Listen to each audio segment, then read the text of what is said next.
Hello, I'm Ranisha, and my current event is about the American Rescue Plan, Joe Biden's $1.9 trillion economic stimulus package. And I tried to make a little board so y'all could see, but I used my upstairs printer. It didn't kind of work out the way I wanted it to work out, but y'all get the point. So I'm gonna get into what the stimulus plan is and what it was for and how it came about and everything. So on March 11th, 2020, WHO, the World Health Organization, declared COVID-19 a global pandemic across the United States. As a result of this health crisis, the United States went under an economic recession. Since the start of the pandemic, 29 million people tested positive for COVID-19. Over 500,000 people have died from COVID 19, and over 30 million people across America have been affected by the pandemic, including evictions, unemployment, and hunger crisis.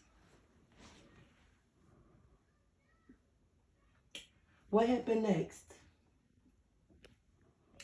Two previous stimulus packages passed into law: the CARES Act of March 27, 2020, and the HERO Act to accommodate the CARES Act in December 2020. So those were the two previous stimuluses that low income and middle class Americans received. Help is on the way. President Biden and Vice President Harris took control over office, and on March 4th, 2021, President Joe Biden signed into the law a 1.9 trillion American Rescue Plan to help the American people get through the current COVID pandemic. But that was just a proposal on March 4th. It didn't actually get passed because the plan was pushed into place by the Democratic state, and it's historic because it became one of the largest anti-poverty plans in a generation. The rescue plan will help aid over 10 million people affected by the coronavirus pandemic. But wait, the Republicans opposed of the plan.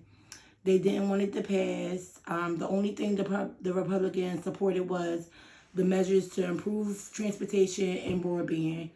The Republicans proposed everything else. They called the bill ultra progressive and said that the bill only benefited Democratic states. The Democrats supported transportation, broadband and climate change, education, paid leave and health care, tax increase. The only thing that was disappointing to the Democratic Party was the fact that they wanted the increase of minimum wage to go up to $15, and that was cut out of the rescue plan. But also, during the passage of the plans had to go through several passages, like to get through because of the Republicans opposing of it. They had to go through certain levels to get the plan pushed through without the help of the Republicans. So, they had to go to the Senate and then the House and everybody had to vote on it, and they had to vote. This committee had to vote, that committee had to vote. And then the plan, it was a tiebreaker. It was 50 to 51. Kamala Harris being the tiebreaker, and the plan was able to push through on to passing without the support of any Republicans. In my opinion, I don't know if you guys know that the actual American Rescue Plan was signed on March 11th, 2021, the anniversary that COVID-19 was declared a global pandemic. President Joe Biden signed the American Rescue Plan into law that spoke volumes for me because my family and I had suffered a great deal since the start of the pandemic and felt like this rescue plan could offer long-term relief and not just temporary relief, meaning that like I had to stop working. I had to reduce my hours, not just because behind the pandemic when the world opened back up, but because school was virtual and I have my children, I'm not able to return back to work full time. I have to be home with them. I have to get tested. I get everybody tested so often because my husband's an over the road truck driver, and my mother my mother-in-law and father-in-law and several of my friends tested positive. So me being in human services and wanting to open up my own business and fighting poverty, I get tested all the time, and it was just a struggle, and still is a struggle. I actually go get my first vaccine next Tuesday, and I'm proud of that because of the rescue plan. It extended unemployment benefits. The X makes the first. It helps with your unemployment. So if you was at home and you was collecting unemployment, all that money that would be taxable, they're forgiving $10,000 of it. As everybody knows, $1,400 direct payments to individuals. That's including adult dependents, college students, and people who get SSI, SSD, which wasn't included in the first stimulus packages. Emergency and paid leave for over 100 million Americans. Tax provisions, so they up the child tax, child credit tax, child independent, anything that got to do with taxes, like if your parents filed taxes and they was being hit hard by the pandemic and everything that was happening, they have put in something in this plan to help taxpayers, people who pay taxes and who file taxes. Forgiving student loan debt is making tax-free. Should Congress or Biden decide to cancel any debt, it will be tax-free. So if they forgive the student loans, like our student loans, if they forgive them, then we won't have to pay no interest or no taxes on it. Let's hope for that. Reduction and reporting of requirement third parties for like people like PayPal and people who work in eBay. They got a tax break in there. They got a break in there. They did give a tax break to large corporations, even though the large corporations had benefited in their first stimulus plan. This stimulus plan also gave them, wealthy individuals $60 billion in revenue for their businesses, such as Apple. Grants to small businesses, so like the bars and the restaurants that had to close, that couldn't pay their workers, they gave them $28.6 billion in grants so they can have payroll protection and other things to keep their businesses running in such of a pandemic should happen again. $350 billion to help state and local tribal governments to build a bridge to help them in their fiscal year. Education funding, $130 billion for K-12 schools to safely reopen, with most schools reopening within the first 100 days. Funding for housing, HUD, rental assistance, eviction assistance, anything that had to do with any type of housing, they gave $21.6 billion to that. The bill also includes $86 billion just for COVID. Anything that got to do with COVID testing, COVID equipment, the vaccines, to get the vaccines out to everybody. They put a plan in just for that.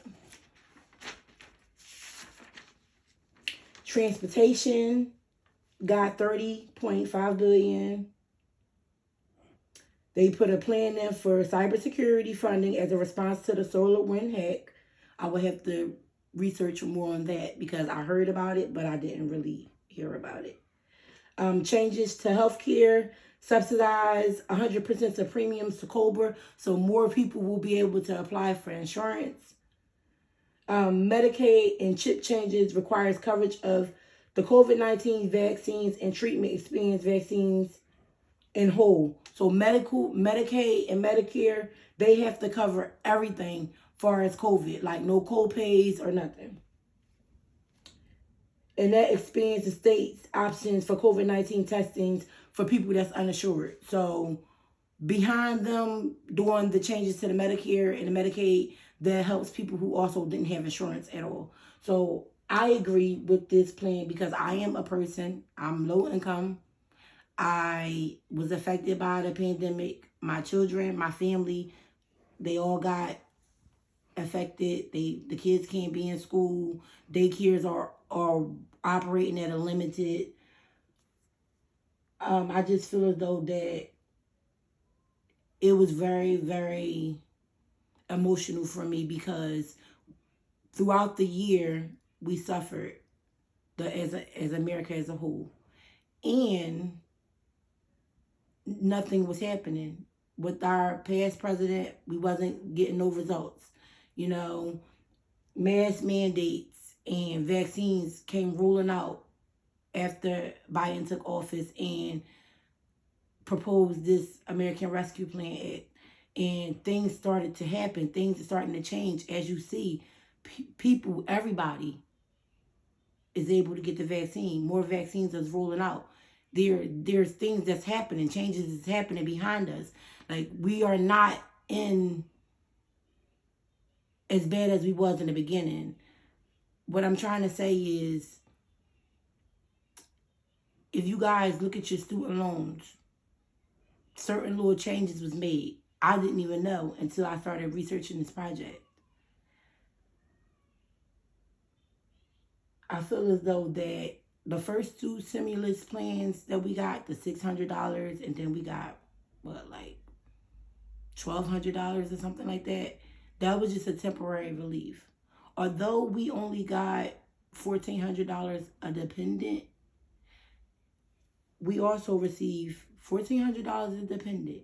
Then if one of your dependents was on SSI or SSD, like one of my dependents, you got another $1,400.